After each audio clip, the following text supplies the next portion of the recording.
Coach, before the season, true or false, you knew the defense was going to be this good? Well, I don't know anything before the season other than that there's going to be a season. I hoped that we would have a chance to have a great defensive team because we were going to have more depth. I knew that Trey and Nas were going to be better this year, and having 2 point guards with speed and quickness was going to allow us to press more. I hoped that that was going to allow us to have a better defense. So I think if you can press, it wears teams down, and they have to deal with your press. Then they have to try to figure out how to score, and it has a wearing effect on people. But I didn't know anything, no, so false, I didn't know. Okay. Is there something? It's a long false. Is there something with the team, like another level of just taking ownership of the defense this year, and even more so than normal, and just taking it more seriously? That's how you're going to win? Well, I think, you know, I believe all good teams know why they win. And I think our team understands why you win and why you lose, because we have some mature kids, some smart kids, the leadership of this team, the culture from Justin Jackson and SK to Troy and Kev to the guys, Gary and Kyle. There's been a lot of winning that's gone on around here, a lot of winning in the last year. So it's kind of indoctrinated into our program of you know, what it takes to win and be consistently successful. And it's kind of second nature around here, to be honest with you. But this group of guys is highly intelligent with the adjustments they're able to make amongst each other, which I think has put us on a little bit of a different level right now, where we're second in the country in defensive efficiency, whereas we've never been that high, despite all of our people talking about our defense. We've never been as high as we are now. I think our ability of our players to make adjustments amongst themselves in the middle of possessions and recognize what they need to do to get a stop is what's going on, and that's a credit to the players. You're on a pretty good roll, but you're playing a team that, you know, on paper you should beat, but they just beat somebody by 38. So what challenges is Carolina? It's a great challenge, right, Bill? You know, again, irrelevant what their record is, means nothing to me. Try to train my team. I know I'm saying the same thing every week. Try to train my team that their record is irrelevant, should be irrelevant to us. We worry about execution and what we need to do to play well. I got guys that want to have careers. They're all trying to play better so they can become better players. I also have guys that want to try to get in the NCAA tournament as high a seed as possible. So performing consistently is our goal, irrespective of who our opponent is. What makes East Carolina dangerous? Well, the other night, I mean, they scored 90, yeah. You know, I think young teams, they had a lot of turnover. That Williams hits 6 threes. He hit 6 threes.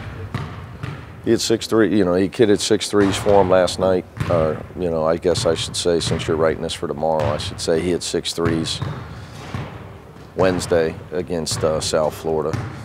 Cantrell Barkley's been around a long time. They got athletes and they have size. Now, if they make some shots against you, teams can compete. You know, I think what separates you is, for us, if we out-rebound a team by 10 and we get 40 deflections, we'll perform well. I'll be happy, and I'll be able to eat a nice dinner Saturday night. But, you know, if you get 40 deflections, you can scrape out a win. But if you get plus 10 on the glass and you get 40 deflections, I like our chances with the talent we have in our locker room. But that's an effort. You got to bring the effort. You got to bring the physicality, and the challenge is to make sure you come with it. You know, I think our advantage is if you don't come with it, we can put somebody else in. So that motivates your guys that are in the game. It motivates the guys when they go in that they need to perform at a high level, or there's somebody else can come back in, or maybe a third guy can go in. Which is why, you know, I think depth's so important, to be able to have consistency. So I just focus on our effort, really, being physical in our effort. And then obviously you always want to execute. But that, you know, shots come and go. You know, sometimes you can not play really well, but you made a lot of shots, and because shooting can cure a multitude of sins. But I think we're due to get hot though. We hadn't shot the ball real well of late. Has Gary Clark gotten that intensity that you've been talking about for so years? Has he reached that point now? You know, my job, I've learned with Gary, it's just got to be, you got to constantly stay on him, because he has a tendency to fit in on the offensive end. Not only, he always has, you know, defensively and rebounding wise, he's always aggressive. He has a tendency to just fit in on offense. And I just, you know, I remind myself back to when I was an assistant, and I coached Kenyon Martin as his position coach his senior year. I told him if he didn't get a double team, I was going to run him. And I've done the same thing with Gary. You know, if he gets a double team,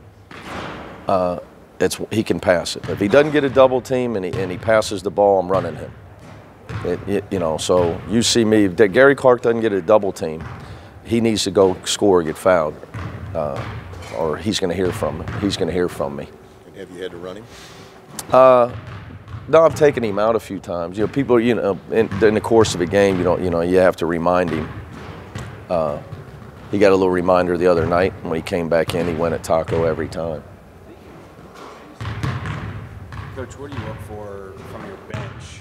And what have you been getting, and how can they continue to evolve? Well, the key, you know, we have this talk a lot. You know, for us to continue to win and have a chance to be a great team, we're going to have bench production. We've had it. It's got to get better. And whether it's Keith Williams with a steal and a layup, or Trevor Moore with a hustle play and a three-point shot, and those are just two guys, examples. Just constantly developing those guys. That's what our program's about anyway, because those guys are the future of our program. So constantly developing those guys and getting them ready to be in the moment. So when they're in there and in that moment, that they don't flinch, and they know we believe in them. So it's something those guys practice more than the other guys. We work them out extra from here on out. They get more reps. They get more individual work, trying to keep the other guys fresher. But their development's going to be huge for us down the not just for our future, but for this team. I really believe that. For us to be elite. Is it enough for them just to be reliable and solid with the ball and everything, or do they need to actually bring production, you feel like? Well, you can't put them in the game if they're not reliable and solid with the ball. Right. Production comes after that. I want them to believe, you know, they got to know what they're good at, and when they're in the moment, they got to know to shoot the ball, and they you can't flinch, can't worry about missing. You got to worry about being reliable and solid. Yeah. I'm quite sure you don't talk about having the longest home court winning streak in the country, but it's remarkable that you've done that on two different floors and you just pick it up from the other. I'll tell you two things. We've never discussed the winning streak at home as a team, and we never discussed playing at Northern Kentucky. I let Mark Berger give the logistics to the guys of how we were going to handle it. We haven't had one shoot around there. We haven't had one practice there. You don't have shoot around today, do you? We've never been there other than to play the games. Really? I just don't think it has anything to do with how you should play this game. You know, the dimensions of the court are the same. So do you shoot around here? And oh yeah, yeah. We always have shoot around here. Why would we bus over there for what? The rims aren't a different size. Well, I mean, the court's the same length. You know, there's no people because it's the most overrated thing in basketball. I mean, there are no.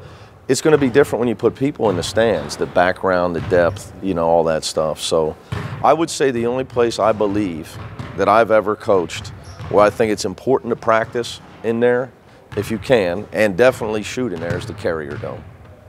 Okay. That's different. Hopefully another dome, I'll get to find that out. But do you like the way it's They play gone? games in April in domes. Yeah, I know. Do you like the way it's gone over there, and all things considered, just a... Yeah, we haven't lost. But the crowds and everything. I just, you know, I appreciate our fans that come to the games. You know, I wish everybody was louder. You know, I wish everybody screamed more, but I know everybody's not 20 years old. So, you know, I focus on the people that come. I appreciate it. Northern's been accommodating. Other than that, I just try to stay in my box. Do you still feel like you have a home court advantage there? I would have to ask our players. You know, I'm pretty, you know, I would say the students, we have less students probably over there. I don't know that. I have any. You would assume. Yeah. There was a report yesterday on Twitter about the NCAA maybe laxing the rules on transfers in basketball and football. And I know that stuff's going on. The transfer, like, so I'm on I don't know what I'm on. I'm on some committee, lower level guy on a committee. So I've heard this for a couple of years. So to me, it's not surprising. If it happens, it happens. They don't care about my opinion, so I don't cast it. Well, I care about your opinion. Would you want to see those rules last? Yeah, you know, like again, you know, there's a lot of stuff that goes on, and there's opinions on why and whatever and all that. We don't have enough time here in the soundbite for me to give you like my in-depth thoughts on it. I would just tell you it's my job to be prepared for it, however it goes, and that's just kind of what I think. You know, to be successful, you got to know what you need to focus on. So like with my staff, we've discussed it because it could be a possibility. I focus on if it happens, when would it get enacted, because then you got to be prepared for it. You know, whether it's right, wrong, or indifferent, that's what Twitter's for. That's what talk shows are for. I do know this change is constant, and you have to. You can't fight it, whatever the change is, as a business person, and that's just the way it is. So maybe someday there'll be some panel we'll talk about whether it's right or not. You know, to me, I think the best thing for all these kids, they need to make sure they graduate. That's the most important thing. Do you think there would be a major upheaval if it did happen? Do you think you would see a lot more movement than what you see now? Boy, I mean, we got. That's what I would say. We got a lot, almost 700 transfers now. You know, so I think what's underrated is it's not a penalty to sit out a year. Okay, if somebody decides to give my child a free year of college, an extra free year of college, it's not a penalty, because 99% of these kids are going to need to get their education. They're not going to be 100 millionaires, not millionaires, 100 millionaires, because you know, so it's not a penalty. But that being said, you know, I'm not on either side of it, but I don't know if there'll be more transfers or not. It'll be interesting. What I can tell you is, if it does happen, it will, and the transfers do not sit anymore, it'll kill graduation rates, which to me is what matters most for the kids on my team and on all these teams. They need to get their degree. And obviously, simple math tells you you're going to have a better chance to graduate in 5 years than 4. So that I would say is a danger zone, and I think not being talked about at all. I haven't heard that. Now, I've voiced that, but it will really hurt graduation rates in the two sports that need help the most, football and men's basketball.